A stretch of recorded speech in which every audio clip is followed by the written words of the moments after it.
Episode, we are going to deal with pregnancy, nutrition during pregnancy, and lactation.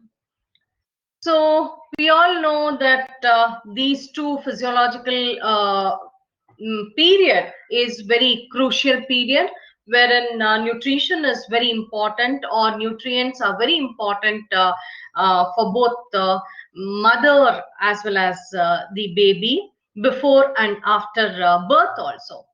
So before starting, we'll just define what is pregnancy. You know, pregnancy, it is a state of carrying a developing embryo or fetus within the female body, and it is also referred to as gestation. And the term pregnancy describes the period in which the fetus develop inside the womb or uterus for about 40 weeks or just over 9 months before that is as it starts from the last menstrual period to up to the delivery of the baby. So this period is very crucial because there is the development of the fetus, there is the requirement of the mother, her own requirement, and the other developments that takes place, that or the physiological changes that takes place within the body of the women during the course of conception, and they demand the nutrition or nutrient demand is quite higher in this period.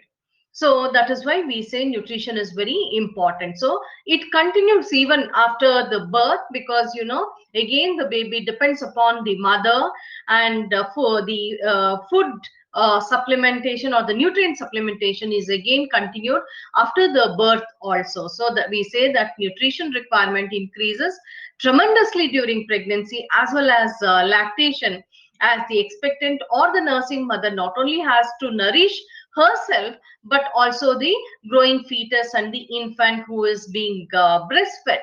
Now, it is not just this one, it is during the course of delivery, whatever the loss that might have occurred should also be replenished or should also be balanced. So, for that also, nutrition demand is very high both during the course of pregnancy as well as during the lactation period. Now, let us start with the importance of the nutrition or the nutrients during pregnancy. Now, we know that the first important matter for both mother and fetus is for the mother actually to enter pregnancy in an optimal nutritional status. That means the mother must be receiving an adequate diet before the consumption occurs. The simple reason for this, of course, is that all the nutrients the fetus receives through the mother, that is through the placenta, is nothing but from the mother's diet itself, or probably sometimes from the reserves that are there in the mother's body. So, in fact, any nutrient deficiency of the mother may have at the start of the pregnancy may worsen because of the higher demand for nutrients during the course of pregnancy. So that is why we say that pregnancy is a period where nutrition is very important, and before entering the pregnancy, the mother should be in a healthy condition, so that if when it continues with the same pace, definitely the fetus growth will be to the optimum, and the infant or the baby will also be in a healthy condition even after the birth also. So diet plays an important role in during pregnancy to start with. Now, coming to the pregnancy and the nutrition, as you can see here, during pregnancy, the nutrient needs increases, as I said, to develop the maternal organs. Like, it is not just her own requirement, as I said, it is for the uterus. Then it has to get enlarged, and the health of the uterus also depends upon the nutrients that is being supplied. Then the formation of the placenta, through which the baby is connected to the mother. Then the breast tissues, which gets prepared during the pregnancy period itself for the next phase, that is the lactation phase, so that good amount of milk or healthy milk is being secreted or formed. and also the to build up the body reserves to be utilized at the time of delivery. As I said, the course of delivery which is there, that or during the period of delivery, that short period is very crucial period, and loss of nutrients is too high, and it has to be replaced, or it has to, the reserves has to be taken care, will be taking care of all these losses that may occur, and that also has to be built up. So that is why we say it is very important. And the first trimester, there is no much change in the nutrient requirement. So whatever, if the woman is in a healthy condition, she enters the pregnancy period in a healthy or optimal health, so definitely the same thing can continue. And no, there is no significant increase in the size of the fetus, so the qualitative improvement in nutrients intake is required during this period. That is, whatever the healthy optimal nutrients that was supplied or that was given to her should be continued in the first trimester, and there's no extra requirement during this phase. However, when it comes to the second and third trimester, an increase in nutrient takes place. This is simple reason is, all the there is a growth and development of the fetus is very high or vigorous over there. So the nutrient demand also increases during this phase. So that is the second and third phase of the growth of the fetus. Now, the birth weight of a baby is influenced by the mother's nutrition history, as I said, from the time of her own, that is consumption. So, thus, if nutrient intake was low during the fetal development, or probably during the first few years of her life, of the baby's life, the mother's growth was probably stunted, and consequently, the mother may have a smaller adult body size, or maybe even the pelvic may be very small, and the which may have restricted the growth of the fetus, resulting in a small baby birth also. That is the consequences if there is no nutrient supplementation is not in an optimum level. And sometimes there are certain conditions like anorexia nervosa, or it can be even in excessive athletic activities, or which makes consumption less likely to occur. This is a protective mechanism for a body unable to meet the physical and nutritional demands of pregnancy. However, the severity of these things required to interfere with the consumption is still not very much clearly explained. So, it is just an assumption that it may have an effect or impact on consumption pattern. Now, coming to the next part, wherein we have to start understand the first part, that is whatever happens, that is the conditions that contribute to the risk factors in the beginning of the of pregnancy itself. So the mothers that is underweight or overweight, it can be, then the age matters, then what is the space between two pregnancies, and then the history of the mother's previous pregnancies, then the income status or economic status, then the diet what has been given to her during the consumption or during the course of pregnancy, or any habits like smoking, consumption of alcohol, and drug use of drug, etc. is there. Now, coming to just one by one, let us explain those things. Underweight or overweight. On her first prenatal visit to the doctor, you might have observed, if the mother has a body weight less than 10% or more than, or maybe 20%, her standard of the standard weight, usually we say she is at risk of pregnancy. That is, it is very risky pregnancy, we call it as. And in the same way, even age also does matter. A pregnant woman who may be just 15 years or younger to that will not be completely developed, and so there is again risk when compared to the adult women. So this is because she's still growing, and nutritional status of both young mother and the baby can be at risk factor. And sometimes even pregnancy creates a high demand for additional amounts of nutrients for growth, and demands of the fetus and the mother's tissues also. So many a times we have seen, if a woman has had three or more pregnancies within short period of time, probably with no breaks at all, then within 3 years, consecutive 3 years, she may be dangerously, she will have reduced reserves of nutrients, and it can be again a risk factor also for her health as well as the baby's or the fetus development. And it can be followed by, if a mother has a history of poor fetal health, like maybe miscarriage or stillbirth, this may also influence her nutrient needs during later pregnancies also. And apart from that, we have got the economic status we have to consider.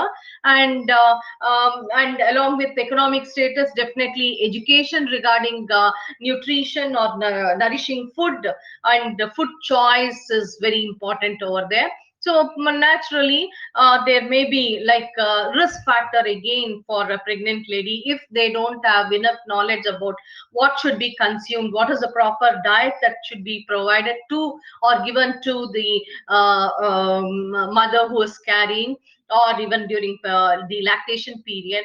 And even if the low economic status is very low, then again it is a risk factor.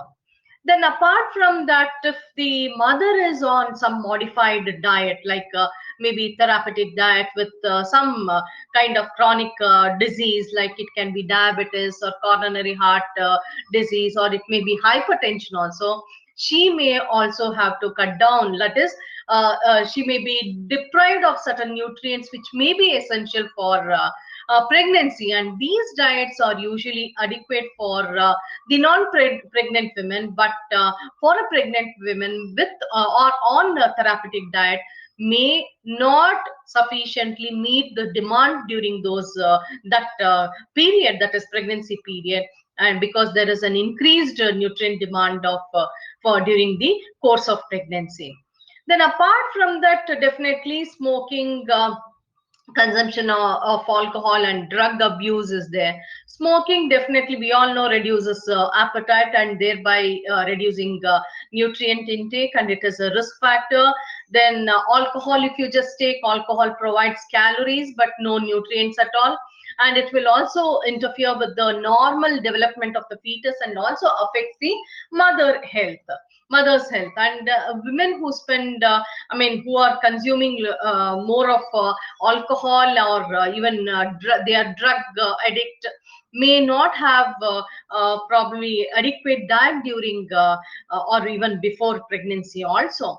So alcohol intake during pregnancy could cause severe damage to the fetus, because alcohol crosses the placenta very easily, and in addition, alcohol causes low birth weight in the infant, and may increase the risk of spontaneous abortions also. So definitely, it is advised that pregnant women should avoid all these things, the use of alcohol, or even smoking, or even the use of drugs before as well as during the pregnancy period also. So that is how we say it is very important. We have to take care of all these things, and these are the risk factors that we usually see during the pregnancies. Now let us understand the fact, the changes that is taking place during the pregnancy. We know there is a complete change, physical and physiological change that takes place during pregnancy. So if you just take the physical appearance, there is weight increase in the weight will be there. Then due to the enlargement of the uterus, there is the bulging of the stomach, and then sometimes due to the development of the fetus, the individual can put on more of weight. And physiologically, there is changes with the blood volume and its composition. Then even the cardiovascular or the pulmonary function also has been there is an increase change. Then gastrointestinal function also changes. So we have got all the physiological components that may change during the course of pregnancy.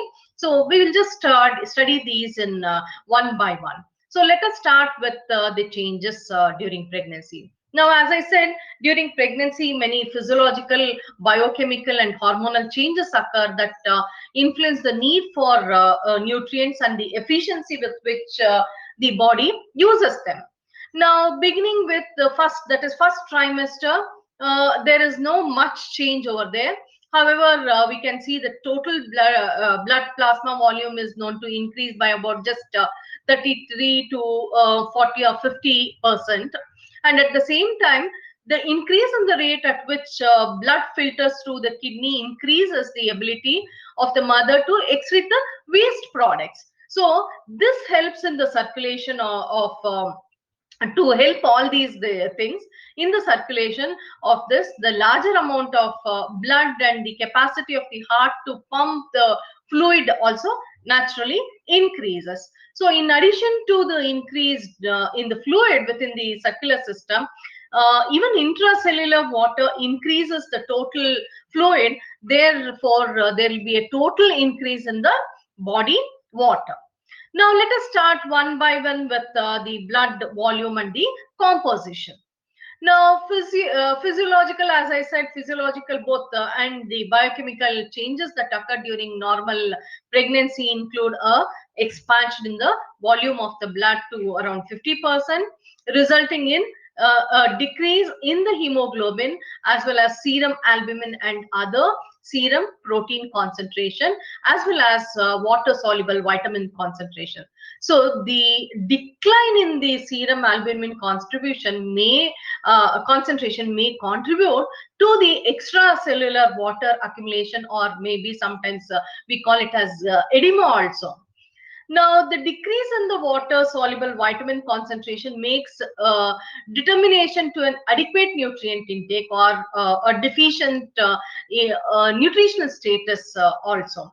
So in contrast, what happens is serum concentrations of fat soluble vitamins and other lipid fractions, it can be triglycerides or it can be cholesterol or free fatty acids, etc., start increasing. So that is why usually we say, iron tablets has been given, supplementations will be given to the pregnant women. Along with that, B complex vitamins, that is water soluble vitamins concentration decreases. So B complex vitamin C is also been given during the course of pregnancy. So these two you have to remember. That means to say the blood volume increases. So as a result, if you just see the increase in the blood volume, certainly there is decrease in the to that increase in the blood volume, the percentage decrease in the hemoglobin, serum albumin, then serum protein, as well as water soluble vitamin is being seen, or it is observed over there.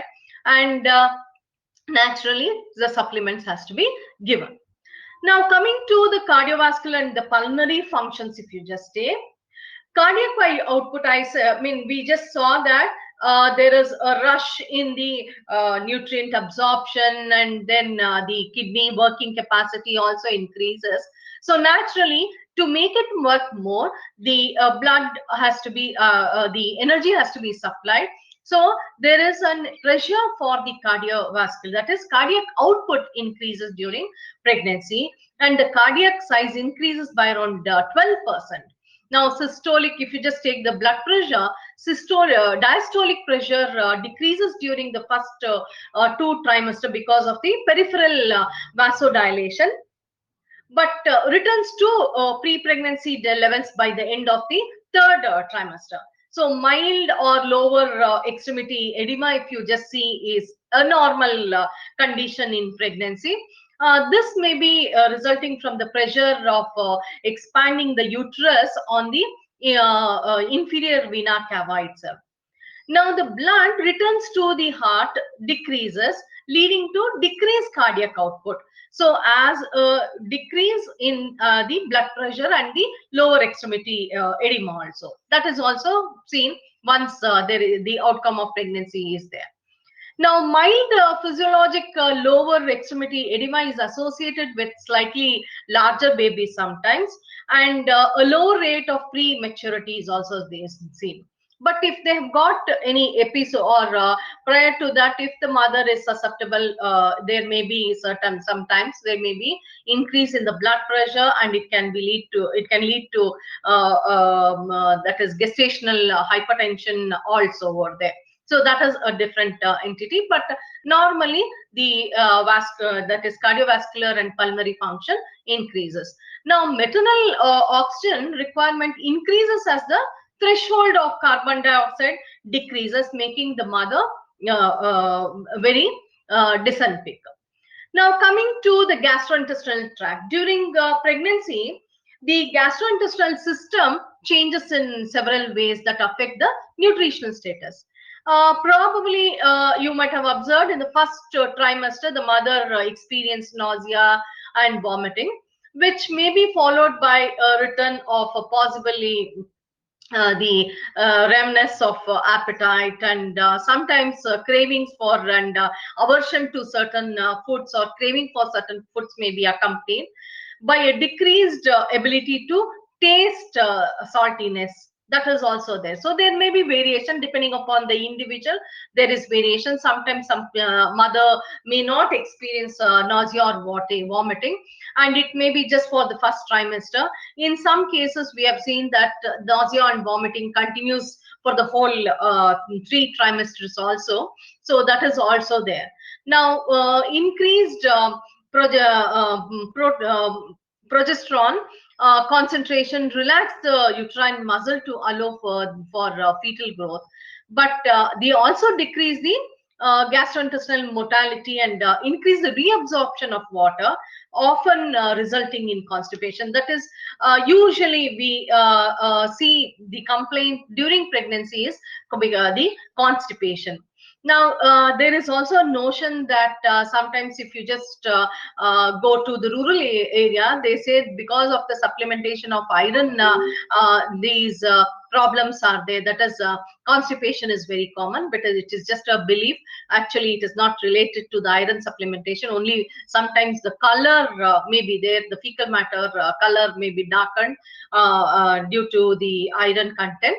So that is a different entity. But as I said, because of these physiological changes that is taking place, it may result in constipation. And in addition, relaxation of the lower esophageal sphincter and the pressure on the stomach from the growing uterus can also cause gastric reflux. That may be one of the reason for vomiting also. So that is very much common seen in many of the women. Now, coming to the kidney function, that is renal function, the GRF, that is glomerular filtration rate, increases by 50% during pregnancy. And although the volume of urine excreted each day will not increase as such, but the blood volume increases because of the increased filtration rate, with, as I said, lower serum creatinine and even the blood urea nitrogen concentration also. Now, renal tubular reabsorption is less efficient than it was before pregnancy. So that can also be there. And an increased, as a result, what happens is there is an increased excretion of water soluble vitamins. And that is why when I spoke in the first change itself, physiological changes, I said there is a decrease in the water soluble vitamin. Now, the next thing is the placenta. We know placenta is a principal site for production of many hormones responsible for regulating the growth of the fetus and development of maternal supportive tissues which are there. So it is also the conductivity between for the exchange of nutrients, oxygen, and waste material between the mother and the growing fetus. Now, placental comprises the ability to nourish the fetus, regardless whatever the mother nourishment is there, or how optimal her dietary intake is there, but the nourishment to the fetus will be to the maximum. So there is no compromise at all over there. Excuse me. Now, the placental size and the cell number can be around 15 to 20% below the normal in infants with intrauterine growth rate, and small placenta has a very smaller surface area of placental villi, which are responsible for the transport of the nutrients to the fetus. Now, coming to the hormones that is there. Pregnancy causes, as I said, a number of changes in the mother's body, and many of which are mediated by hormones itself. So, more than 30 hormones secreted during gestation, that is pregnancy, include some of them that are present only during that period, and others normally present whose rates of secretion can be altered also. Now, those hormones with the most far-reaching effects are the, as you know, it is estrogen and progesterone, both of which are present in the increased supply. Now, progesterone, which acts on smooth muscle tissue to produce relaxation, allows the uterus to expand for the growth of the fetus. Now, the gastrointestinal muscles relax as well, slowing intestinal motility that we have learned in the previous gastrointestinal motility itself. With this obvious benefit to the fetus for additional absorption time and consequent increase in the serum nutrient level also. Now, this hormone also enhances the fat storage, especially in the back, thighs, and the abdomen, with smaller amount deposit in the memory tissue of the mother. It also heightens the respiratory sensitivity and leading to hyperventilation, and it can increase the energy as well as oxygen supply available for the fetus, and increasing the capacity to give out the carbon dioxide. Now, coming to the estrogen, this helps in expanding the uterus by acting on the components of the connective tissue that is there. So it causes these tissues to become flexible enough to accommodate the shifts of bones and organs as they are displaced by growing fetus, and makes possible dilation of birth. And other hormones have strictly metabolic effects, like thyroxine production is increased, or by a complex series of breathing to provide additional oxygen for energy production from indigested foods. And as pregnancy progresses, even the action of insulin becomes less effective also. So that means to say the blood volume composition increases. However, the content, that is serum albumin level, or even the components like water soluble vitamin and hemoglobin level comes down. Whereas the since the blood volume is increased and there is the cardiac output is very high over there, this cardiac vascularity increases, and followed by the pulmonary functions also. Now, the gastrointestinal function also increases for the want of nutrients over there, and simultaneously renal function also increases. This renal function, even though it increases, the production of urine is as normal as it will be before pregnancy also.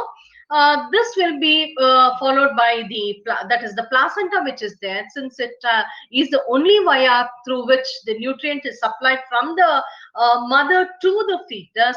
You have to be very careful. And however, by nature itself, it is that is the fetus is stores maximum amount of nutrients for its functioning normally, even after the delivery, that is after birth, up to 5 months, whatever that is required, which is may not be supplied by the milk, that is the milk that is being fed to the infants. So those nutrients will be taken care through the placenta itself, that is placenta which had supplied the nutrient to the fetus. So that will be stored in the body of the fetus, and it gets, I mean, it will be utilized after the delivery. Now, hormonal changes is required, and this hormonal changes is very essential for the enlargement of the uterus, and also in addition for the development of certain that is the enlargement of the mammary glands, and activation of the mammary glands also, it is very essential. So these are the physiological changes that take place during pregnancy. Now, coming to the nutritional requirement during pregnancy. As I said, the nutrient requirement is not just for the mother, it is for the growing fetus and the development of additional or supportive organs which are there, which starts from the placenta, enlargement of the uterus, and even the development of the mammary glands and the mammary tissues. It has to be taken care, and apart from whatever the loss that may occur during the course of delivery, that also should be taken care. So a store should be formed. So for taking into consideration all these aspects, energy requirement, the nutrient requirement is high during the pregnancy, and followed by the lactation. Now, for I think before going, since this is the first class, I would like to give a brief account before starting actually with the nutritional requirement during pregnancy. You know, recommended dietary allowance has been given or done, formulated by Indian Council of Medical Research after conducting numerous research works. They have arrived to that is concluded that so much of nutrient, each nutrient is required by the individual. Now, these recommended dietary allowance are based on many factors. That is, four important factors. One is generally, if we just talk, one is, the first one is the age, that is age of the person or the individual. Then that is, you know, I think further when you come to when we study different age groups, you'll understand it more better. We have got right from infancy, then we have got preschool, school, then adolescent is there, then adulthood and elderly are there. So each age group has got its own importance for the demand of the nutrient intake. So if you just take the infants, so infants ತಗೊಂಡಾಗ ಅಲ್ಲಿ ಏನಾಗುತ್ತೆ ಅಂತ ಹೇಳಿದ್ರೆ, ಅಲ್ಲಿ growth ನಾವು what we expect is ಮಗು ಹುಟ್ಟಿದ way ಮಾಡ್ತೀವಲ್ಲ, ಹುಟ್ಟಿದ ತಕ್ಷಣ ವೇ ಮಾಡುವಂತದ್ದು by the end of first year ನಾವ್ ಏನ್ ಎಕ್ಸ್ಪೆಕ್ಟ್ ಮಾಡ್ತೀವಿ, ಇಟ್ ಶುಡ್ ಹ್ಯಾವ್ ಟ್ರಿಪಲ್, 3 ಪಟ್ಟು ಜಾಸ್ತಿ ಆಗಿರ್ಬೇಕು. The height also should have increased ಅಂತ ಹೇಳ್ತೀವಿ. That is why we take in to every month we weigh the child, the infants up to 1 year, just to check the and mark it on the growth chart and check whether there is normal growth or not.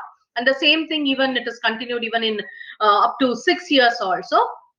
So ಇಲ್ಲಿ development, growth and development ನಾವು observe ಮಾಡಿದಾಗ ತುಂಬಾ vigorous ಆಗಿದೆ ಅಥವಾ ಜಾಸ್ತಿ ಇರುತ್ತೆ when compare to the other age group. So that is why the demand also is very high over there.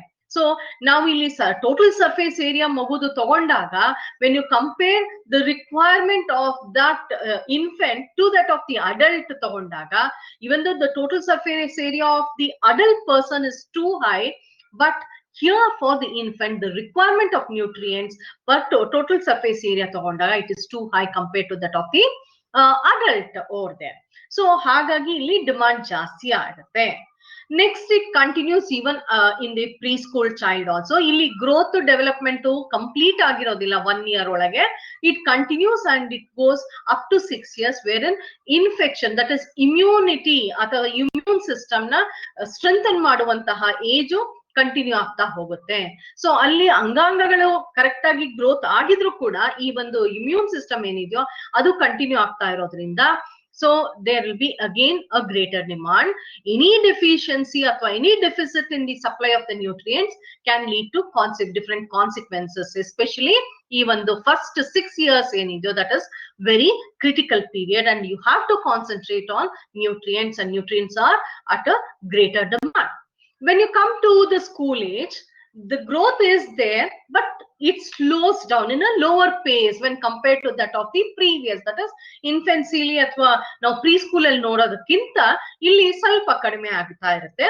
ಆದ್ರೂ growth ಇರುತ್ತೆ. ಆ ಗ್ರೋತ್ ನ ಅನುಕೂಲಕ್ಕೆ we have got the demand for the nutrients.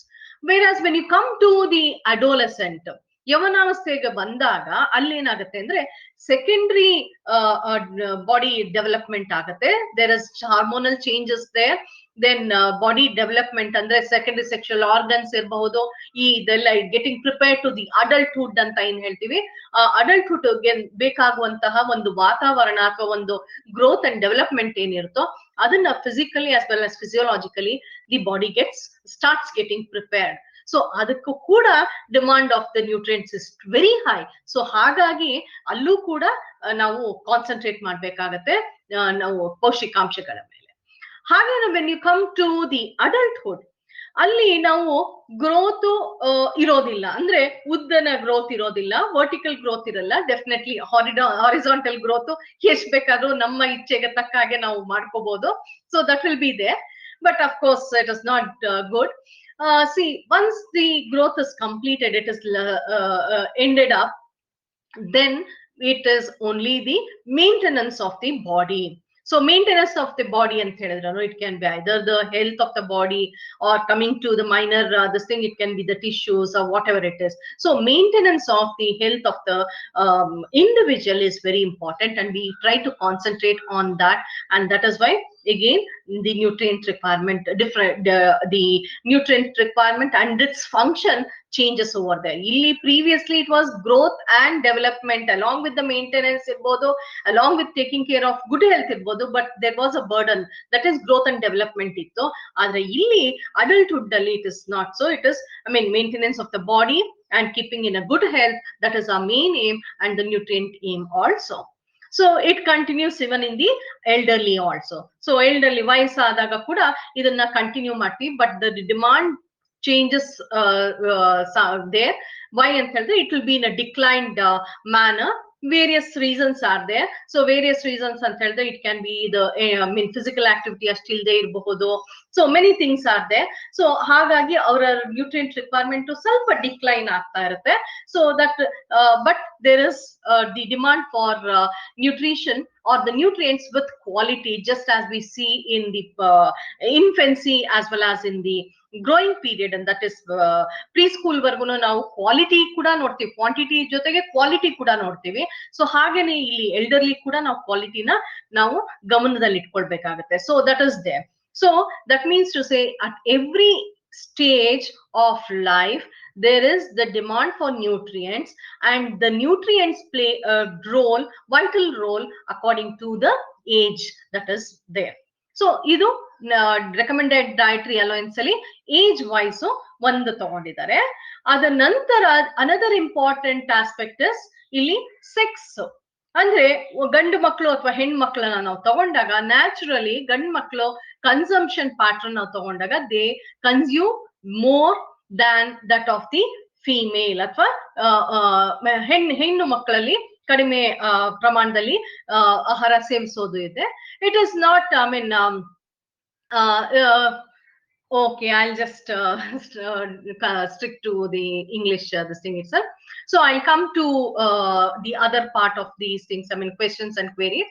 Okay, so I mean this here what happens is they compare, when you just take into consideration again the body, the total surface area tagondaga, the body, I mean this total surface area of male is greater than that of the female, one thing. And the other thing is metabolic rate is also higher in the male than that of the female. So naturally the demand for nutrients is higher in male compared to that of the female. So the second factor that is considered while recommending is the nutrient by the that is Indian Council of Medical Research is, it is sex also they take into consideration. And apart from that, physiological status, as we are studying today in today's episode, that is pregnancy as well as lactation also is being considered, wherein demand is very high for extra, that is extra demand is there for the growth of the fetus during pregnancy, and whatever the consequences is there, and after during the lactation, for her requirement, as well as the requirement for the production of the milk to feed the fetus, sorry, infants. So that is there. So apart from these things, there is one more factor that has been taken care, wherein you see that we have got different types of work we do. So I as a teacher, then you as a student, then we have got other people, like they may be masons, or they may be woodcutters, or even construction persons, or even housemaid, and athletes are there. So many ways in which the activity is taking place. So it has been divided and classified as sedentary, moderate, and heavy worker. So sedentary means we all, that is with the minimum of the physical as well as work is there, like we teachers and used to students will come under sedentary. Moderately, housemaid comes under moderate work, and heavy workers are like the masons, that is construction first people, and then wood cutters, etc., and even the athletes come under the heavy workers. So they do take into consideration the type of activity that is being taken up by the individual. So that means to say, recommended dietary allowance is based on the age, sex, physiological status if it is women, and the last one is the type of work that is being done by the individual. So that is how it has been done, and that is why here in the present slide I have showed sedentary worker, what it should be, moderate, different, and heavy worker, that is women, it is different, that is requirement of energy is different.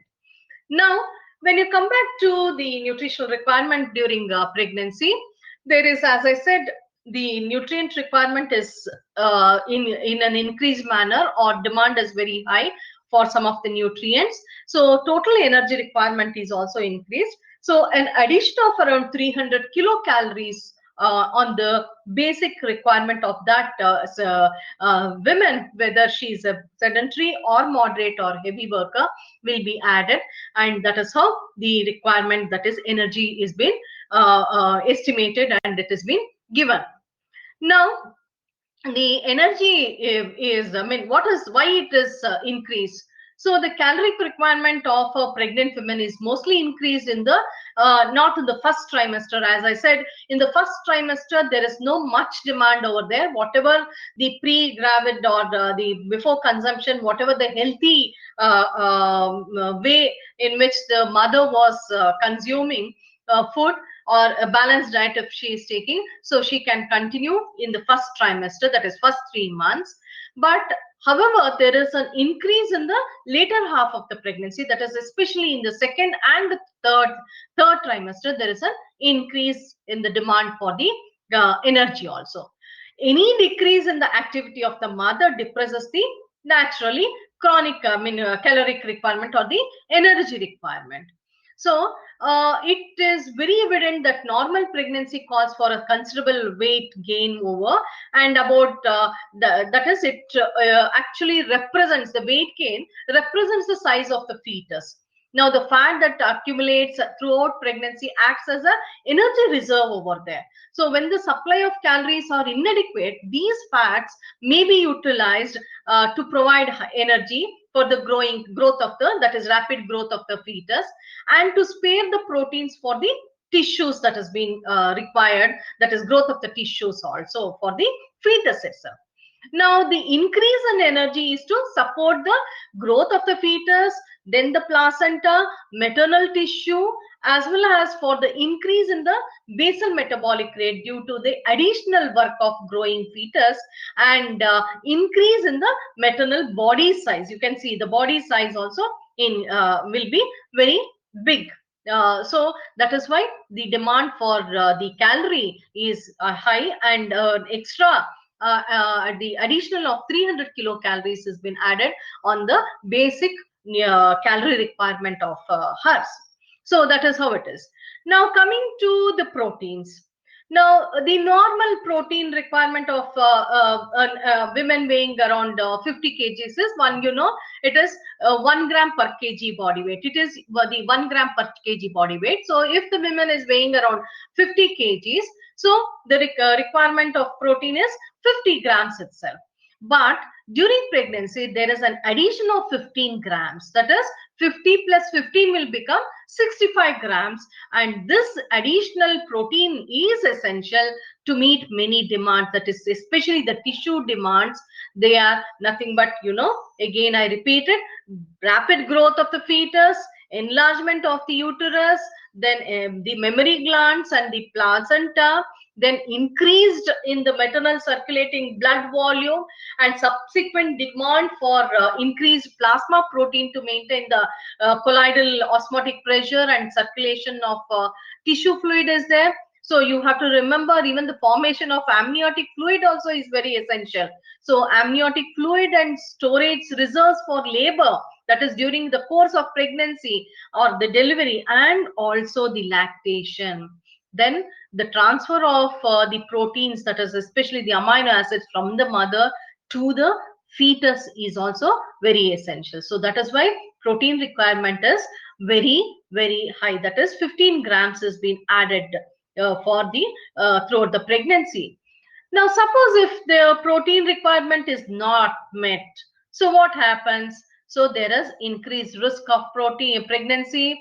Then the fetus may grow to, as I said, it takes the reserve from the mother reserve itself. That is, it takes, that is the growing fetus uh, gets all the nutrients from the mother itself. So whether it is in the reserve of the mother or at the expense of the mother, it demands over from the mother itself.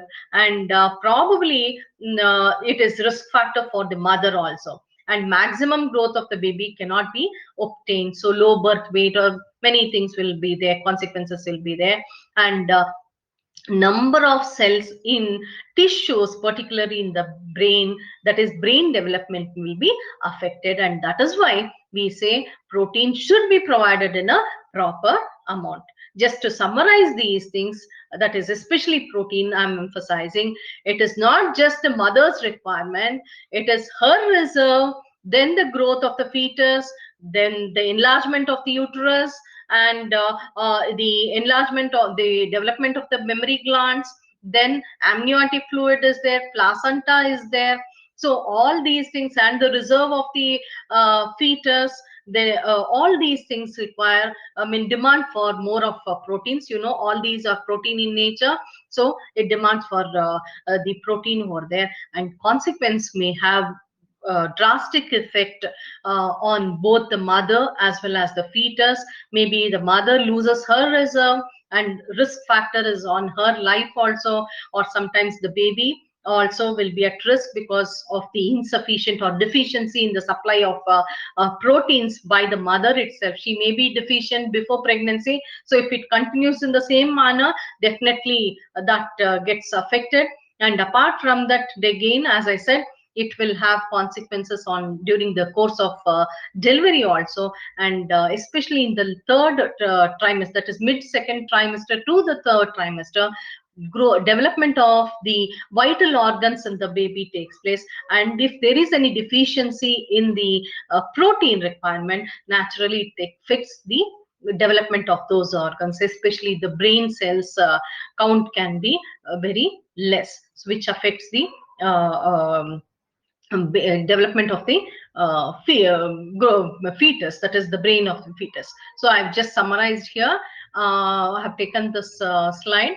So it says the growth, why the protein is required, or even the energy is required. So the growth of the fetus, it says development of the placenta, whatever I have spoken of, and the maternal tissues, deposit of fat which will be utilized during the lactation period. All these demands, I mean, demand for the increase in the energy requirement, and as well as the protein requirement. So the protein requirement, the same thing, whatever I have explained, growth of the fetus, placenta, maternal tissues, blood volume, amniotic fluid, etc., will be taken. And of course, the fat content which is there, if you just take fat is required during pregnancy, definitely. So omega-3 fatty acids, just like it is a supplementation given, which helps in the growth and development of the brain.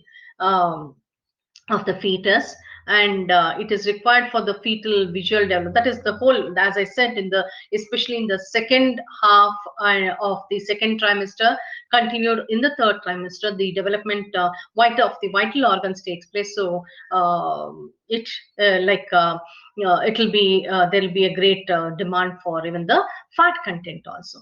Okay. Now, let us come to the minor nutrients, that is minerals and vitamins. So, let us start with the minerals. Now, here, the minerals, that is again actual adult women, that is healthy adult women of 50 kgs, is around 400 milligrams per day. However, during pregnancy, it increases to around 1000 milligrams per day. This is, although the infant bones are not well calcified over there during the time of birth, it will be very soft and flexible. An appreciate amount of calcium is involved in the fetal development itself. So a full term fetal babe body is made up of around 30 grams of calcium, and increased intake of calcium by the mother is highly essential, not only for the calcification of the fetal bones and teeth, but also the protection of calcium reserves of the mother, and which continues even in the lactation period, because calcium has to be supplied to for the production of milk over there. Now, coming to the iron content. So, as I said in the beginning itself, when I spoke about the physiological changes, I told you the blood volume is increased, but at the same time, there is decrease in the hemoglobin level. So, the normal women requires around 30 milligrams per day, whereas during pregnancy, it is again increased, and addition is there. So, it will be around 38 milligram per day. I'm talking about just the healthy women, you have to remember. And the actual increase in the requirement of iron is only in the second and third trimester. But I think, as I said, there will be supplementations of folic acid that has been given to the pregnant women.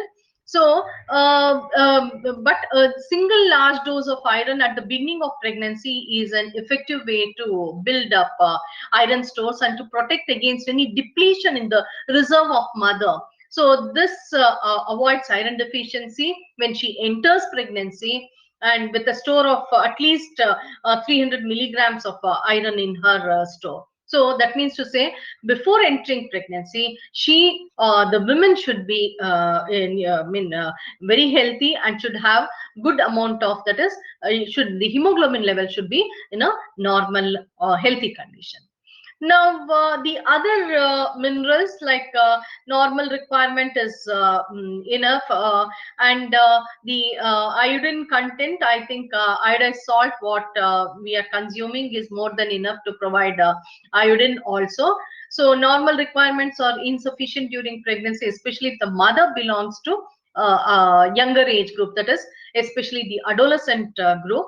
But however, if the mother is in the adulthood and she is healthy, definitely the other minerals can be the same as it was continued, the same as it was during, in the pre-gravid phase, that is before consumption or before conceiving. Now, coming to the next important thing is, that is vitamins we have got. Now, I told you, like we have got, I think I have just this summary of it. That is how calcium is required. So it is for growth and development of the fetus, bones and of the fetus. Then the risk of hypertension and all those things are they, maintaining the bone strength of the mother. Then proper muscle contraction and the blood clotting, etc., is being taken care. It will be there in the mother. So that is how it has been required. Now, apart from this, we have got the other minerals, as I said, folic acid. During pregnancy, maternal blood formation increases, so the folic acid requirement also increases, and the folic acid supplementation usually, as I said, will be given during the second trimester itself. So if it is beginning, then it is well and good. Then zinc also is very essential.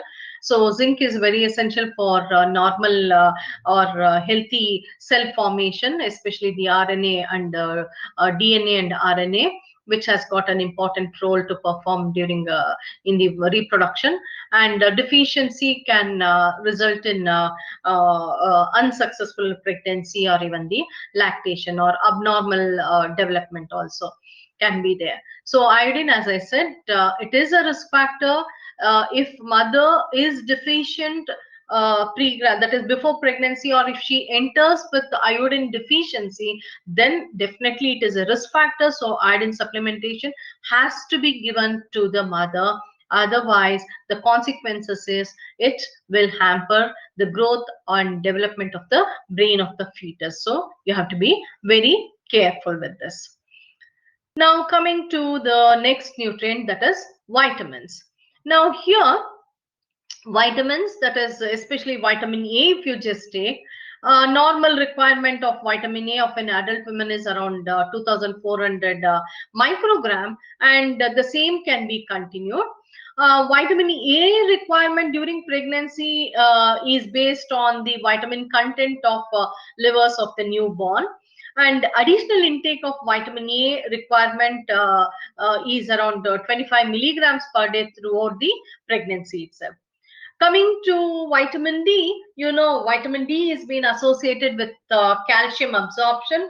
So to enhance the calcium, it supports calcium absorption. So to enhance the calcium absorption, vitamin D is also very much important, and it activates, that is the active form of this vitamin D, that is calciferol, which is there, is very essential for the formation of placenta, and it plays an important role in the metabolism of the that is calcium metabolism also in the fetus also. Now vitamin K, it is related to, you know, clotting process. So it is essential for the synthesis of prothrombin that is necessary for normal coagulation of the blood, and it is highly essential for preventing the neonatal hemorrhages that may occur. So during the last weeks of pregnancy, if it is essential, I mean, it is essential to stimulate prothrombin synthesis, so it may be given. And besides that, I think I told you there is deficiency of water soluble vitamins, and everyday vitamin intake, that is vitamin supplementation through food, should be taken care, and it should be given more priority. And of course, some of the vitamins, especially B complex vitamins which are there, will be taken care, because you know, it is related to the energy requirement, that is caloric values.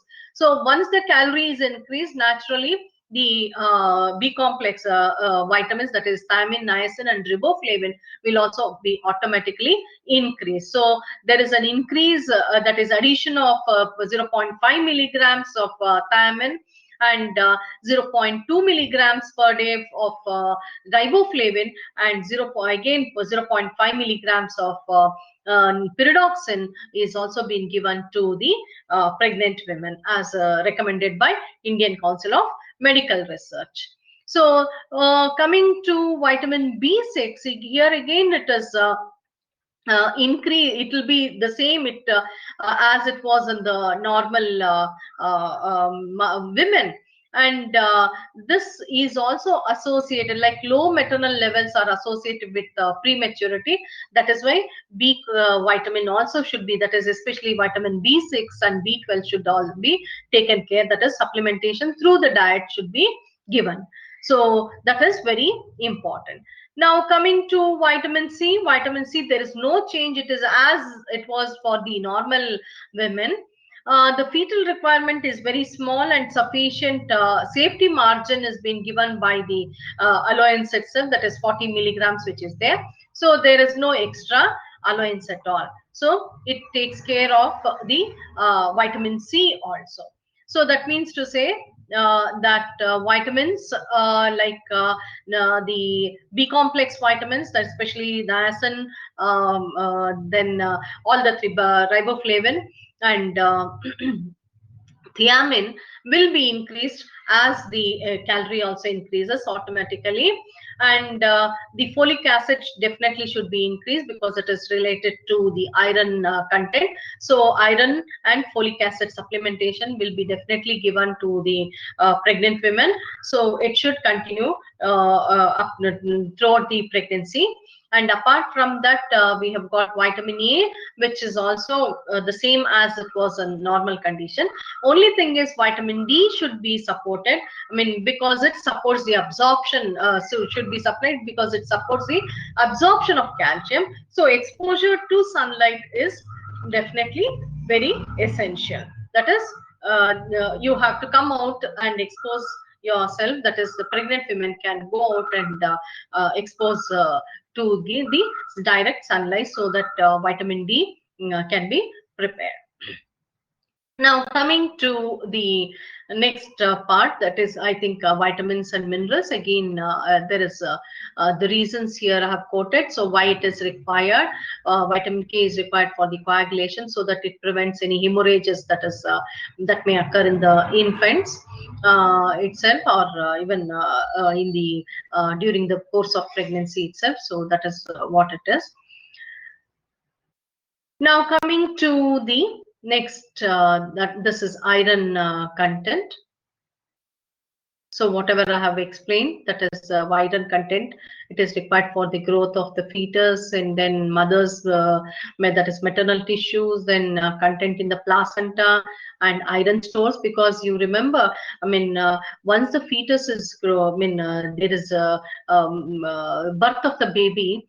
Up to 6 months or 5 or 6 months, only mother's milk will be, any milk will be given, and milk is not good source of iron. So it has to be supplemented somehow. So by nature itself, what has happened is, the during the growth of the fetus takes up the supplementation through the mother and stores it. And if you just take the hemoglobin status of the infants, they are more than that of the adult person. And this iron store which is there in the babies, that is infants, will take care up to 5 to 6 months. And thereafter, supplementation should be given through external foods like weaning food. What we start with can supply the required amount of the iron content. So that is how, I mean, iron content during pregnancy is very essential. Now, coming to the general problems which we see during the pregnancy period. Now, we know nausea and vomiting, constipation. I think I spoke about these two. Then pica is there, anemia, then pregnancy-induced hypertension, and then even I think this is hypertension can also be there, and even diabetes is also there. So we call it as pregnancy-induced diabetes itself. So morning sickness during early period is very much common in some people, and sometimes it can persist, like it can go on up to the completion, and that is before delivery also, that is a whole 9 months. But if it continues, you have to be very careful, because the nutrient can be removed off through by vomiting. So even water and the nutrient should always be replenished, and you have to liquids should be taken in between meals instead of with the food. And sufficient amount of energy and carbohydrate which can be easily digested should be given, so that and B complex should also be given, so that the vomiting or nausea feeling gets subsided. So severe, if the condition develops to a severe, prolonged, persisting vomiting, then peripheral or paternal nutrition or careful oral feeding is very essential. So fatty, rich foods or fried foods or even excessive seasoning, maybe sometimes even coffee in large amounts and strong flavored vegetables may be restricted or eliminated if the nausea persists, or if the individual complains of heartburn or gastric distress, etc. Now, constipation, I told you, it is a common problem that is usually seen in pregnancy, during pregnancy in some individuals. So the pressure of enlarging uterus, which is there on the lower portion of the intestine, and in addition, hormonal muscles which relax, and the effect of the placental hormones on the gastrointestinal tract may make elimination little difficult. So increased fluid intake and use of natural laxatives like such the whole grains which has got dietary fiber, maybe dry fruits and even other fruits like banana, etc., and vegetables which and greens can be added into the diet.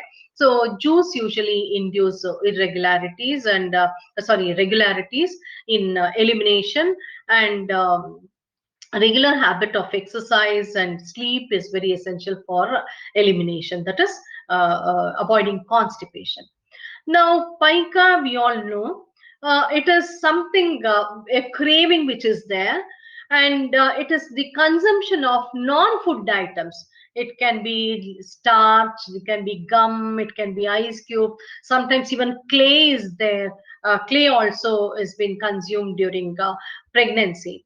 Now, this kind of craving for such non-food items usually occurs more frequently among women who is iron deficient.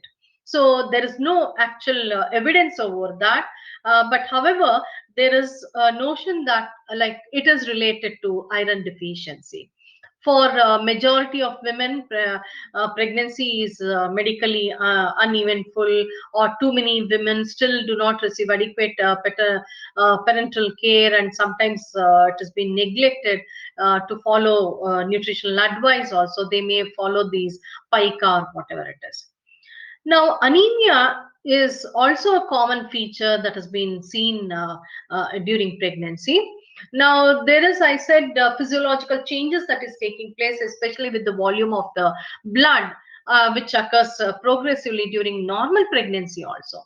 So, hemoglobin mass increases, red blood cell volume increases, and plasma volume rises. And hemoglobin concentrations drops from 30, maybe 2 to 3 grams per 100 ml also.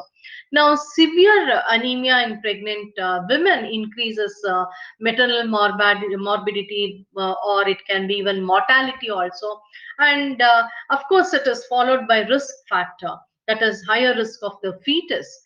And if the woman is anemic, even after the second, in during the second trimester, definitely hemoglobin should be injected, or iron supplementation should be intravenous. Now, another common feature which we see is pregnancy induced hypertension. Now, this is the inadequate diet with little or no prenatal care can be there, or sometimes it can be abnormal, and excessive edema can be there, and sometimes it can lead to worst cases also, like convulsion and coma also. Then the good or probably balanced diet is very essential here as a therapy. So emphasis should be given on the adequate amount of protein here.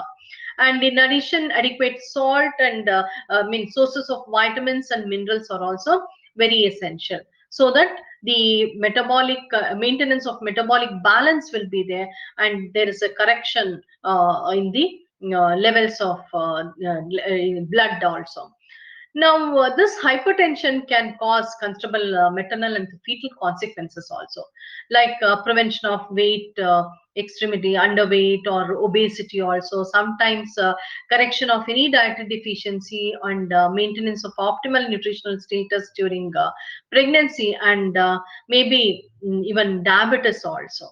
So that is there. So you have to take care that sodium intake should be moderate, and sometimes it can be restricted also, until edema or the swollen feet is seen. You have to reduce the intake of sodium.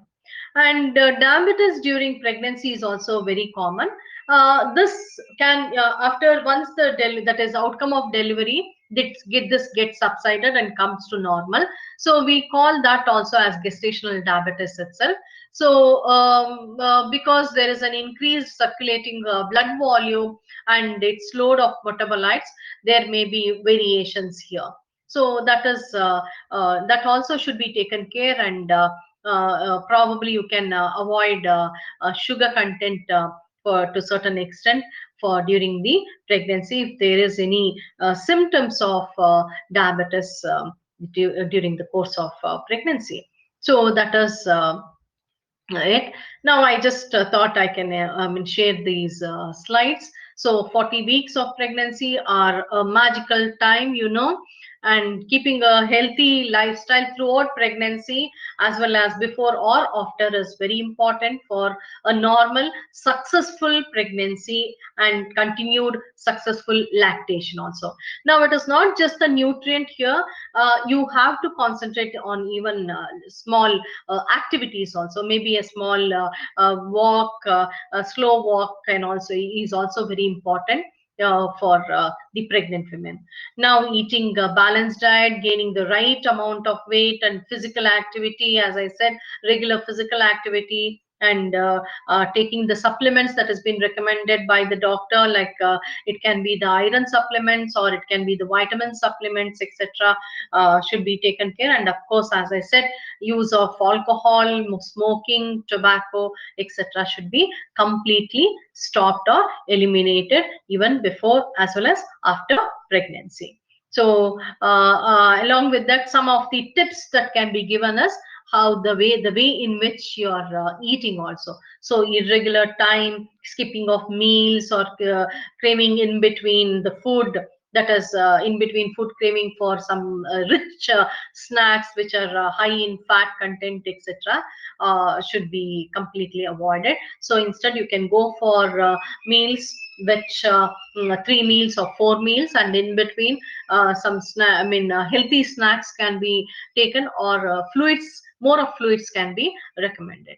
So just to summarize, as I said, mother has to nurture the fetus. So the health of the newborn depends upon the nutritional status of the mother before she enters to the pregnancy itself, and that is very important. So she has to have a healthy life, that is whether it is the food, adequate food, or the practices that she has got, then it can lead to a successful that is there may be successful pregnancy with a healthy baby, and it can continue even further during the lactation period, that is completing the lactation successfully. Now I think these are all the summary which I just now spoke about. So I'll skip these things. Now let us start with the lactation.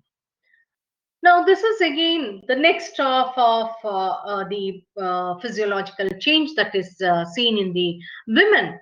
So the first half is you are getting prepared, and then the consequence is there. So once the baby, that is the course of delivery happens, the next thing is you have to get prepared. The body has to get prepared for the next consequence, that is next half, that is again taking care of the newborn baby, that is infants, and it is externally. Here before the lactation period, it was internal, taking care of the fetus over there, where nutrient supplement was through the mother itself, and this will be again continued externally. Again the mother has to supply a good amount of nutrient to the infants. So the process by which milk secretion is initiated and maintained and ejected, secreted by mammary glands, the natural food for the newborns, is referred to as the lactation period. Excuse me. Now, again, here also the nutrition, that is, It is again a bonding between a link between the mother and the fetus during pregnancy, just continues even during the lactation, after birth also, as I said. So the newborn baby depends upon the mother for its nutrients, solely on the milk that has been provided by the mother, or it can be sometimes external milk also.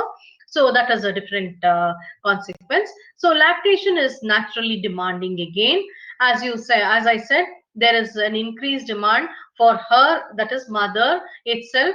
Then there is demand for the production of milk, and again there is demand for the stores that has not been emptied during the course of delivery, the where the stores have been emptied, that has to be replaced. So it also has to be taken care. That is why there is again excessive demand for nutrition or the nutrients.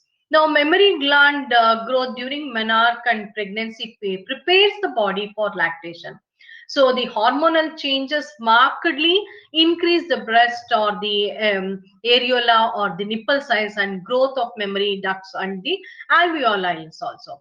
Now, in the later stage of pregnancy, the lobules of the alveolar system are maximally developed, and small amounts of colostrums may be released for several weeks before the term. And after birth, the mother experiences a rapid drop in circulating levels of estrogen and progesterone, which accompanied by a rapid increase in the prolactin secretion, setting a stage for the onset of the lactation. So the usual stimulus of milk production and secretion is naturally the sucking. So subsequent nerves of the alveolar sends a message via spinal cord to the hypothalamus, which in turn transmits a message to the pituitary gland, where the anterior as well as the posterior area are stimulated. Now, this prolactin from the anterior pituitary stimulates the alveolar cell milk production. And we have studied about oxytocin, which was suppressed over there during pregnancy. This oxytocin from the posterior pituitary stimulates the myoepithelial cells of the mammary gland to contract and causing movements of the milk through the ducts and the lactiferous sinuses, a process referred to as the let down, what we call it as. Now, oxytocin also stimulates the uterine muscle to contract. That is one plus point which we have got with the successful lactation. So, therefore, lactation is useful in preventing hemorrhages in the postpartum period. Now, the process of letdown is highly very sensitive to small changes in circulating oxytocin, which is influenced by stress. So, the stress from it can be the labor or the delivery can delay the lactogenesis, that is the secretion of milk, and the attitude of the mother towards the process of breastfeeding is also very important, and it is a powerful factor to determine probably the successfulness of the lactation period, that is lactation itself. Now, the support of the mothers, then probably the caretakers will also determine the degree of satisfaction and success derived from the breastfeeding experience which is there. So that is very important. Now let us talk about the importance of nutrient intake over there.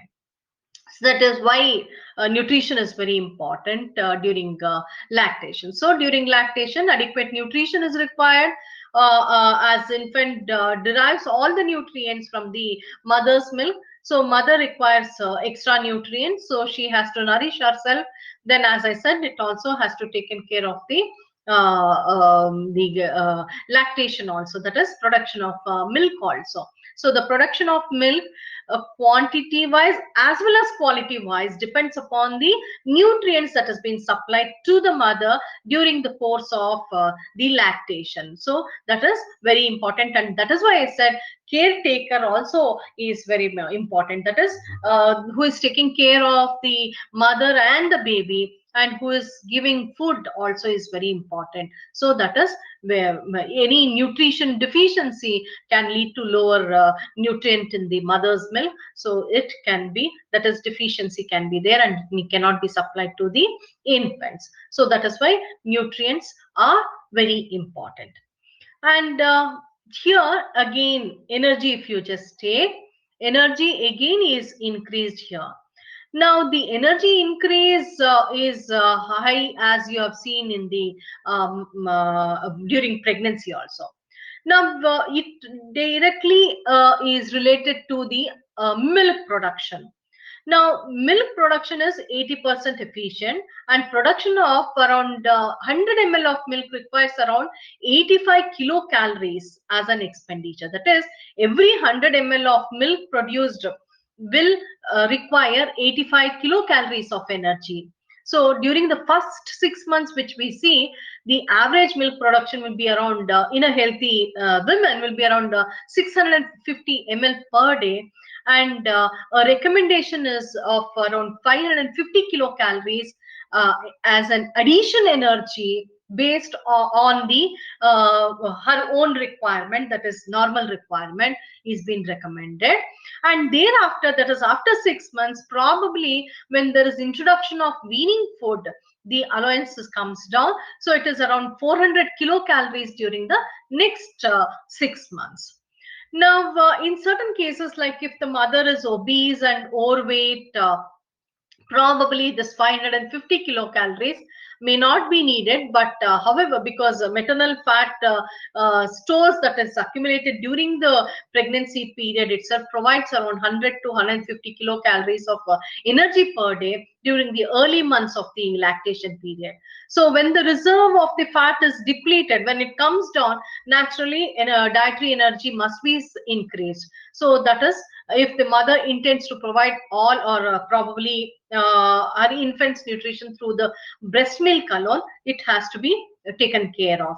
If she is if due to various reasons, if she is not breastfeeding, then naturally the additional of 550 kilocalories is not required. So next is during the second half of the lactation, that is after 6 months, the production generally drops by around from 650 to 600 ml per day, and more since consumption of solid foods will be increased, that is weaning food, what I said, will be introduced to the infants. So naturally the sucking what is there will be the episodes of sucking or time of time, the number of times the baby sucks, it comes down. So that is why it is slightly lower in the next half, that is to it requires around addition of 400 kilocalories. Now, milk production decreases if the nursing, that is lactating mother is undernourished also. You have to be very careful, and calorie restriction, in India we follow, should be completely avoided. You should not restrict calorie requirements, or calorie restricted diets should not be given at all, because there will be no sufficient nutrient that will be supplied to the women if there is any restrictions in the diet that has been that we see commonly in rural areas also. Now, coming to the protein, here again there is an increase or addition of protein requirement. So recommended on the based on the her requirement, normal requirement what a women will have.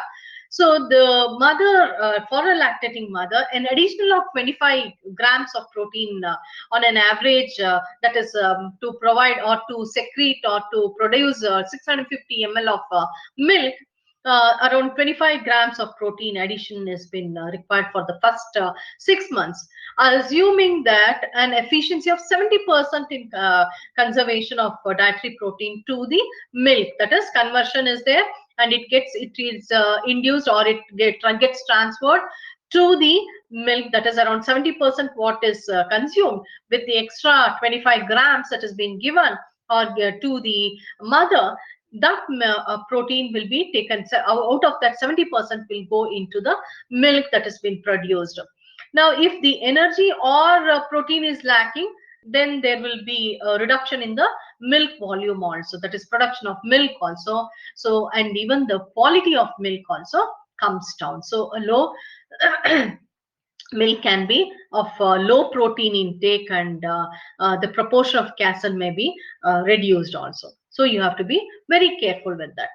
Now, the next nutrient is the fat content. The amount and type of fat is in breast milk directly reflects on the maternal diet itself. So adjustments, like as I said, if the mother is obese, you can slightly restrict to certain extent the fatty foods that will be included in the diet. Or if it is not so, then a normal whatever the fat that has been recommended, that is around 20 to 25% of fat that has been recommended normally, can be given to the lactating mother also. So that is very important. Now, coming to the minerals, again, the important mineral is calcium, as I said. Same thing as we have seen in the during the pregnancy. The same way, it is around 1000 milligrams has been recommended or prescribed by the Indian Council of Medical Research, and this will be for the production of milk, that is the quality of milk. Milk should provide calcium to the infant, so it is required there. And even iron content, that is the iron requirement during lactation, remains the same as it was for the adult women itself. The milk is not a good source of iron, and as I said, iron will be stored in the reserve of the infant, so that will take care of the iron requirement, maybe up to around 6 months, as I said. And after that, supplementation, it starts declining. So supplementations through the weaning food or external food will be providing the necessary amount of iron content over there. Now, again, the same as we have seen in the during pregnancy, B complex vitamins will be taken care when there is increase in the addition of energy, that is to around 1000 kilocalories. Naturally, even the B complex vitamins will be taken care. Now, this B vitamins requirement also increases with the increase in energy. So there is no, I mean, extra allowance has not been there. However, recommendations of food is very important. So food with rich in B complex vitamins, like if it is if they are non-vegetarian, they can go for fish or liver. Especially liver is very important, and it can be given, and green leafy vegetables definitely can be added in sufficient or adequate amount in the diet. Now, in lactating women, there is one more reason for recommending the folate is, that is, blood folate level drops constantly. Maintaining the folate content of the breast milk at approximately 25 milligrams per day. So an addition allowance will be recommended for folate to around 50 milligrams per day for during pregnancy period. So same way, vitamin B12 also will be is increased, and an addition of 0.5 milligrams has been increased during the lactation period. So that is how it has been there. So what on the whole, we can say, if this the restriction which is there during pregnancy, the lactation for the food should be completely avoided. That is, it should not be hampering the nutritional status, or it should not be a hurdle for the nutritional status of the mother or lactating mother over there. So the physiology of lactation is, after birth, the mother experiences a rapid drop in the circulating levels of estrogen and progesterone, as I said, and there is increase in the prolactin and the oxytocin. So that is the physiological changes which we see. I think I have completed with these things. So I'll just keep these slides over here. It is just a repetitions of that. So here also I told you calcium should also be there, because it has to be provided to the infants through the breast milk. So that is why it has been recommended, higher recommendation has been given, and iron content also will be continued. The supplementation should be given to the mother for her maintenance there, because milk will not have any iron content at all over there. So vitamin A, vitamin B6, vitamin B12, and folic acid, and vitamin C. Actually, vitamin C is normal as we see for any adult women over there. Now, this is very important. I thought I'll share this thing. So, importance of breastfeeding and trends, and its important trend is like many of us are following the Western system, wherein many of the women are working women. So probably it is very difficult to breastfeed, and many a times it is such that very short for they feed for a very short period of time for it, and sometimes it is they may have other reasons to not breastfeed the baby at all. So many reasons are there, but whatever it is, what are the consequences and why we tell that breastfeeding is very important. Now, it protects the children from many illness, like it can be the development of the brain, or the growth and proper growth and development itself. More than that, it builds a bond between the mother and the infants, and the infants are more secure with the mother, that is especially the breastfeeding, and this bondage which is there is very important for the normal growth and development of the infants. Now, it also has got a benefit for the mothers also. So mothers health also is taken care by this process of lactation, that is breastfeeding. There may be a risk factor for different disease conditions like breast cancer, etc. That also has been found to be lower. And of course, breast milk is hygienic, and then there is no restriction, so it is of low cost, and you can afford it. So definitely breastfeeding should be taken up by the mother, and it should not be avoided at all. And apart from this, breastfeeding also reduces the risk of non-communicable diseases, and decreases the prevalence of overweight and obesity in the later on life. Now, apart from that, any respiratory infections can also be prevented with improved breastfeeding practices. And women benefit, as I said, prevention of breast or ovary cancer, even diabetes sometimes, etc. Will have a positive effect on the mother.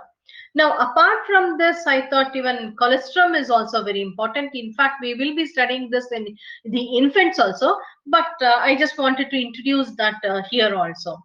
Now, colostrum, it is a superfood for the newborn baby, and many of the Indian customs do not agree with colostrum. They say it is not good for the baby.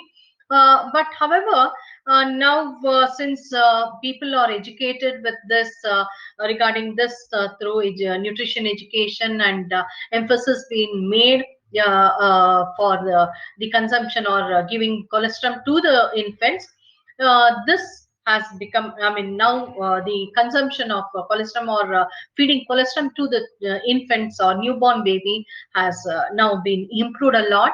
And this colostrum helps the baby, it is a yellow liquid which comes out as within a few minutes after the baby is born. And the first food, that is, it is a sticky yellow fluid and contains all the nutrition or nutrients, especially which boost the immune system, is being found in this colostrum. That is why we say it is very, very important. Now, this helps the baby build a strong immune system, creates a tough coating on the baby's stomach and intestine to keep germs from causing illness, then acts as a laxative to help the baby pass the fecus, that is the dark fecal, I mean, what we say, the fecal matter, that is, or the waste materials, or unwanted whatever that was there in the stomach, those things will be cleaned up. Helps prevent jaundice and get rid of harmful waste products. Um, then apart from that, you have got the brain. I mean, it has a benefit on baby's brain, and then eyes and heart also. And it contains high amount of all the nutrients, and it is actually a complete nutrition that will be provided to the baby in the first this thing, as a first feed after its birth. Now, this practice we have seen from many, many decades, which is still continued in some places. Now, it is no, I mean, it is not a good practice, and it definitely has to be avoided or completely not given at all.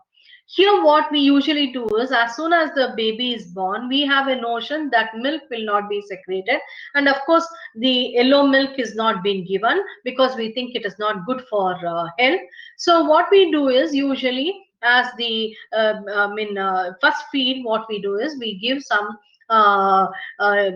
food items, that is like honey or jaggery water, or even sugar water or ghee, or some herbal paste to the newborn baby.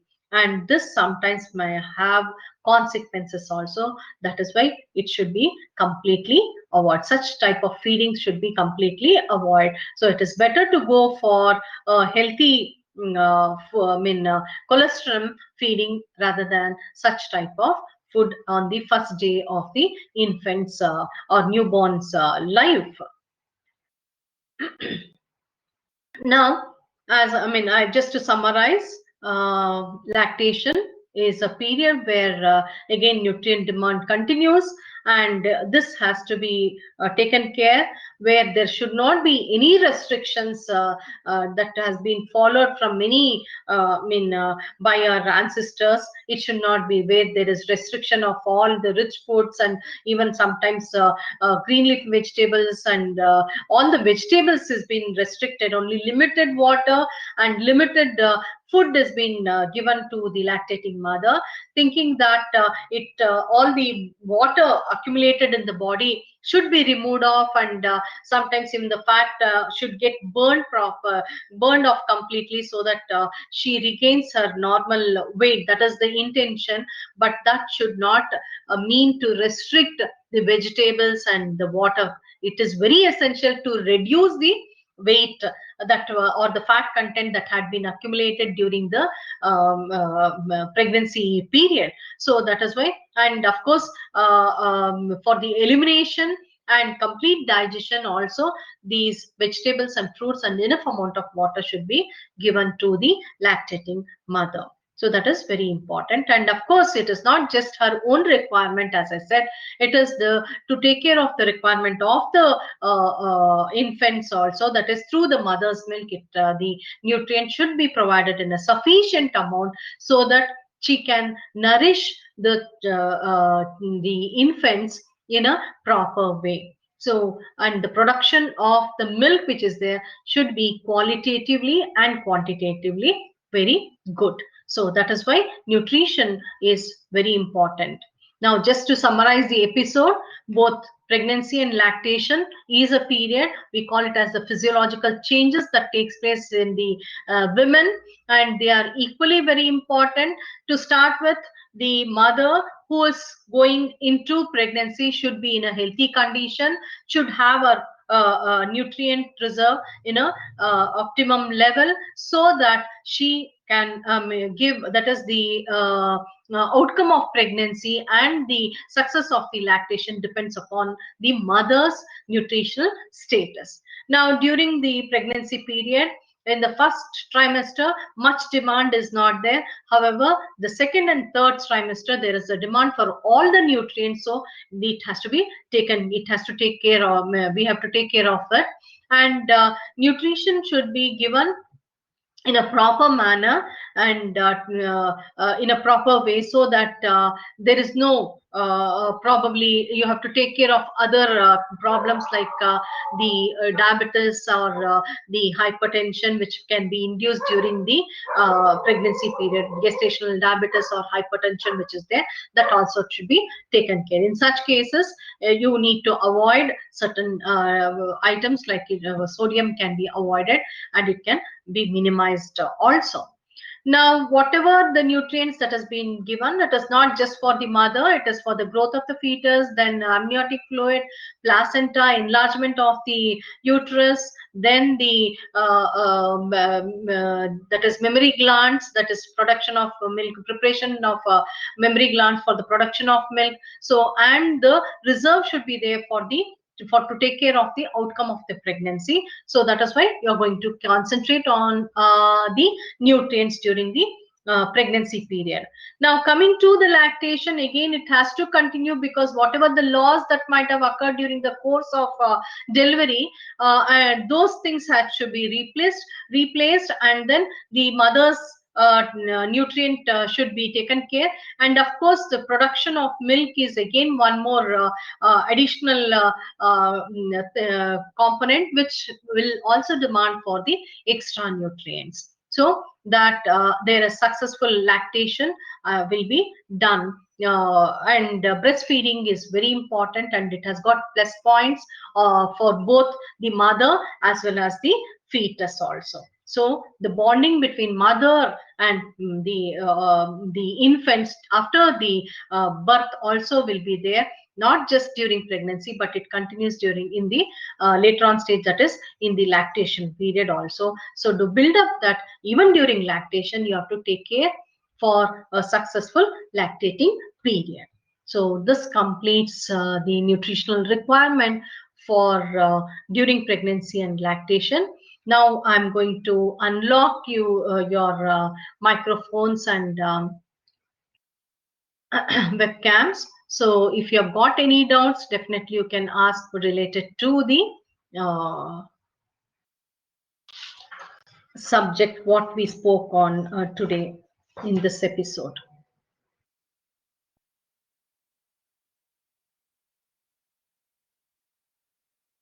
Sai Priya, I think if you are there, papaya causes miscarriage.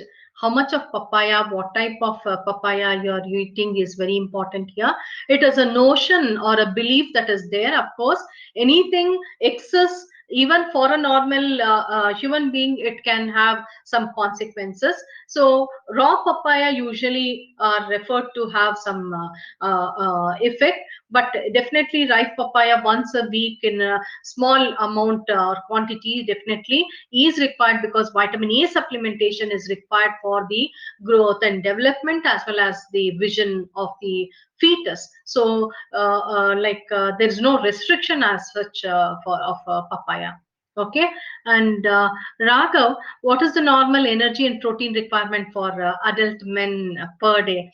See, it depends. As I said, it depends upon the factors. As I said, the type of work. So when I talk about adult men and women, definitely I'll be explaining about it. So normally it is for a sedentary worker, it is around 2100 to 2200 kilocalories per day. So it will increase depending upon the type of work that has been taken up, whether it is moderate or heavy work. It goes up to 3000 kilocalories for a heavy work.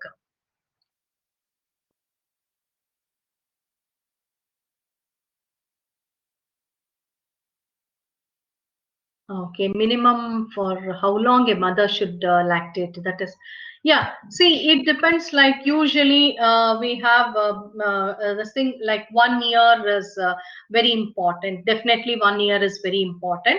But after that, also nowadays, doctors also recommend that you can go beyond that. But you should have an addition. That is, weaning food should be started exactly after the 6 month of the child's birth, because as I said, there is deficiency in many of the nutrients in the mother's milk. So an additional supplementation provides all the other nutrients that is required. So definitely along with the weaning food, the milk can, I mean lactating can be continued beyond 1 year also.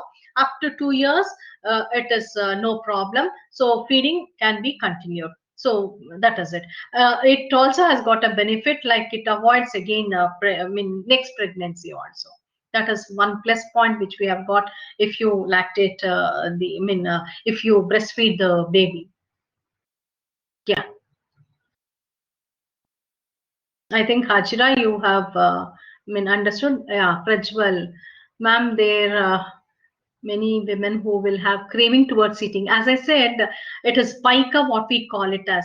See, pica is not good at all. And even calcium, like usually they, what to say, they scrape the wall and paint and they eat. No, it is not. I mean, it is not good for pregnant women. Here, I told you psychological factors also have got an influence on this type of craving, especially non-edible, non-food eating, like clay. It can be slate or pencil or whatever it is. It is not at all good. Sometimes it can have its own consequences, like it can lead to many complications like vomiting or diarrhea, etc. And here, as I said, it has been associated with iron deficiency. They say that if there is any iron deficiency, in fact, I had a paper, I mean, I had seen a paper.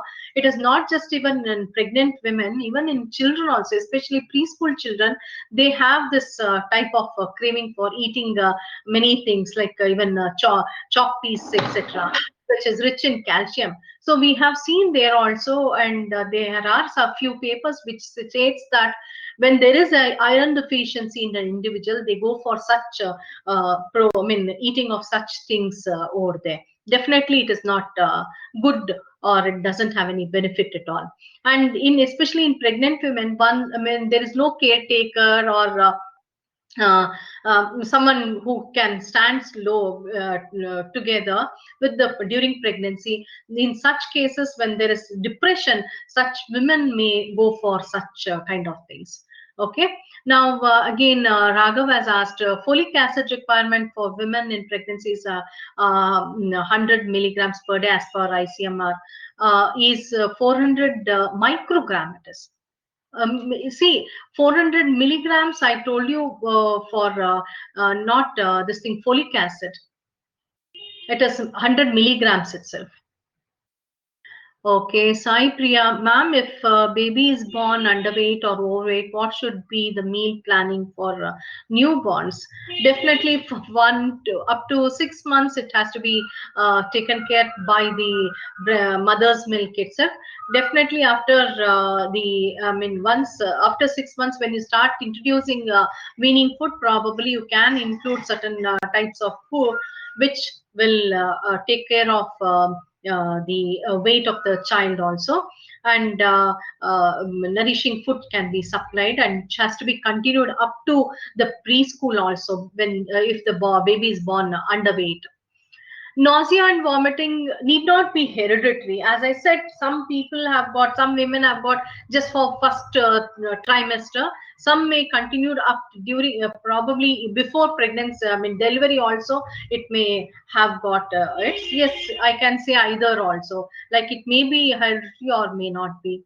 And chronic anemia on nutrition and appetite in babies. What is the effect of chronic anemia? That is where I don't know, Saipria, whether it is the mother's anemia. Definitely, it has got consequence. Like as I said, there can be death of the maternal as well as the fetal death can also occur in chronic anemic condition, and it can have a consequence. I mean, the consequences can be worst also. So you have to be very careful for during pregnancy. That is why supplementation is always being given to the pregnant. They start from the, depending upon the hemoglobin level. If it is normal, they start from the second trimester. If it is slightly lower, definitely from the first trimester itself, supplementation of iron as well as folic acid in combination will be given. Yeah. Yeah, Shashikala. Hello, ma'am. Yeah. Is there any condition where breastfeeding is not recommended, ma'am? No, I mean condition. Sometimes it so happens like if mother is suffering from some infection, infection like fever, high fever or so, for a short period, definitely it will be restricted. Or probably sometimes in cases like she has undergone some operations or so, 1 or 2 day it will be restricted depending upon the type of the disease condition or whatever it is. So for a short period, but she has to resume back to this thing. But if it is chronic, or if it is a where disease condition persists for a longer period of time, probably doctor advises some other replacement for the for lactation. Okay, Any thank you, ma'am. Yeah. Sunita has asked any special diet to be followed if mother develops.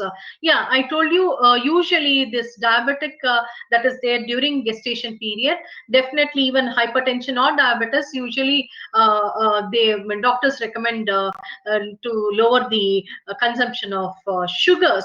So definitely that has been that is the best way. That is avoiding sweets is the best way, and of course probably certain simple sugars can be avoided.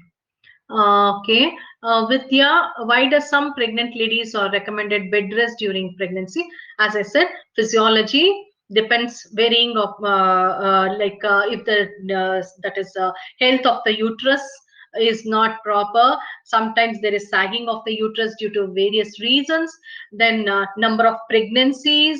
So then health of the mother before entering the pregnancy. All these things can have an impact. So they will be recommended bed rest also. Sometimes if there is sagging of uterus in the early stage itself, maybe in the second or in the beginning of the third trimester, mother will be asked for complete bed rest, and sometimes it is lifting the leg also little bit higher. That is also, we have seen such cases also.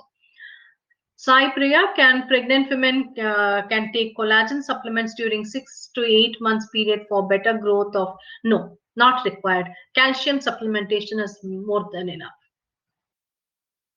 Ma'am, Yeah, Srilata. the mineral iron and the vitamin folic acid, are they both serving the same? Are they? Both serving the same work? I mean, they are performing the same No, work. no, no, no, no. See, iron is completely different. See, iron content is having its own work, like it is required. It will be along with the hemoglobin. I think someone is switch off, mute your microphones, no? It is echoing. Yeah, now it's okay.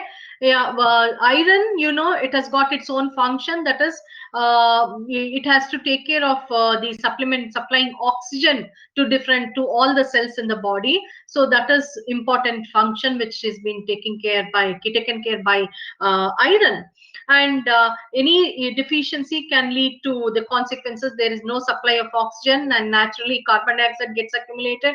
It has to be removed. That also will be the work of the hemoglobin. So such things are there.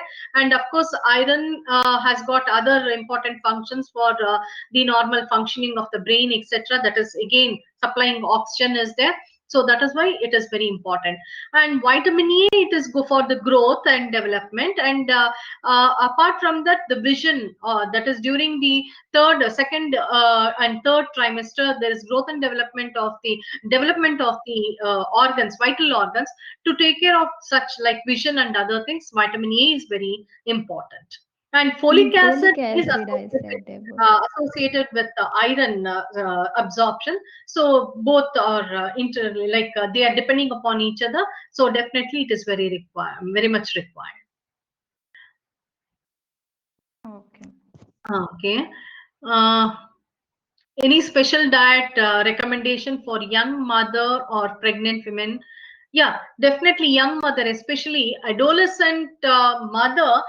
We have to see her nutritional status when she enters her pregnancy. And since adolescent is just a period which is preparing for the adulthood and the consequences in the adulthood, definitely the growth of the feet, in uterus, or any physiological organs will not be prepared for pregnancy. So it is at risk the pregnancy will be there. So we usually say adolescent pregnancy is a risky pregnancy itself. So definitely special care should be taken for in such cases.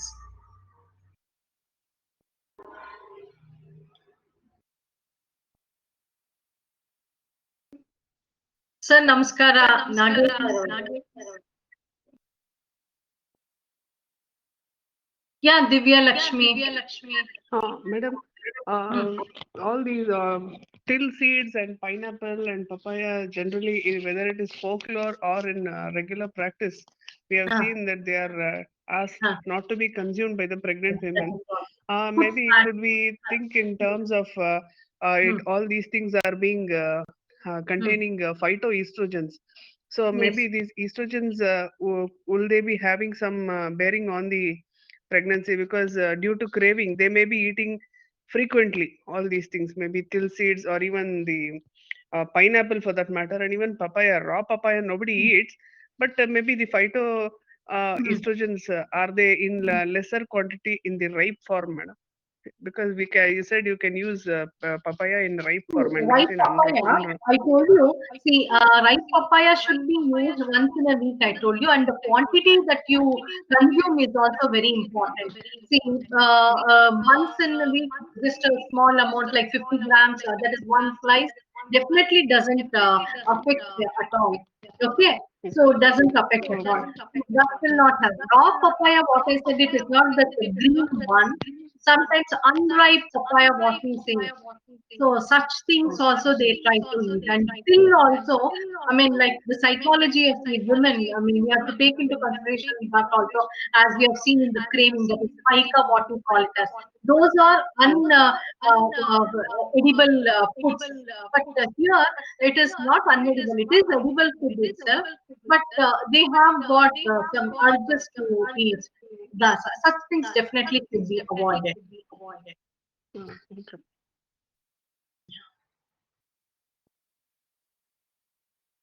Okay. Uh, any other questions?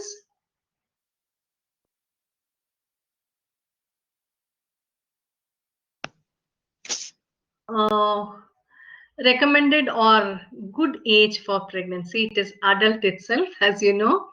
So, Hajira, maybe around after 24, I think 24 years is good age, I feel. So there is no recommendation as such, but definitely adulthood is the safe period for pregnancy. And risk factor after 30 years, we say it is a risk factor. But now we have got, we have seen many cases wherein beyond 30 years also the successful pregnancy is there. Yeah, Anjali. Anjali, you have got any doubts? I'm not here properly, madam. I will.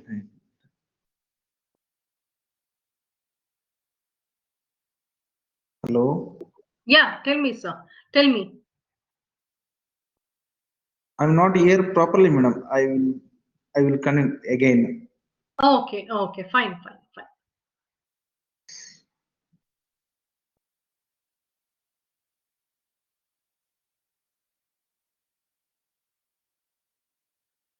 Yeah.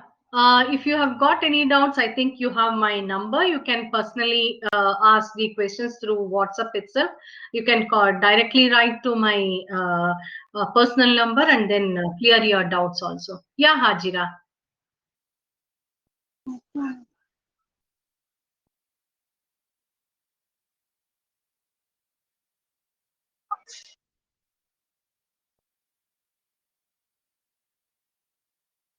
Okay. If any doubts, definitely, as I said, you can write to me through the WhatsApp to my number directly. I'll answer to you. And I hope you understood today's episode. And I would like to thank you all for your kind listening also. And I'll be ending this session. I think Sai Priya, Ma'am, if mother is unable to lactate, what diet should be given? To whom?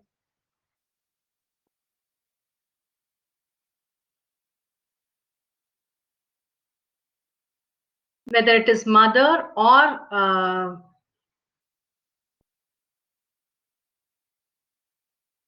okay, Saipri, I'll just to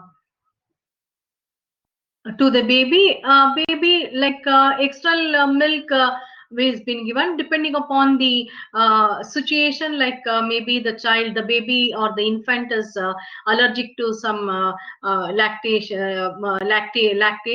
or lactose, sorry, lactose, so they'll lactose free food will be recommended. So depending upon the condition, like if it is normal and mother cannot lactate due to various reasons, so definitely external milk will be given, in either milk from the cow or even powdered milk, etc. will be given.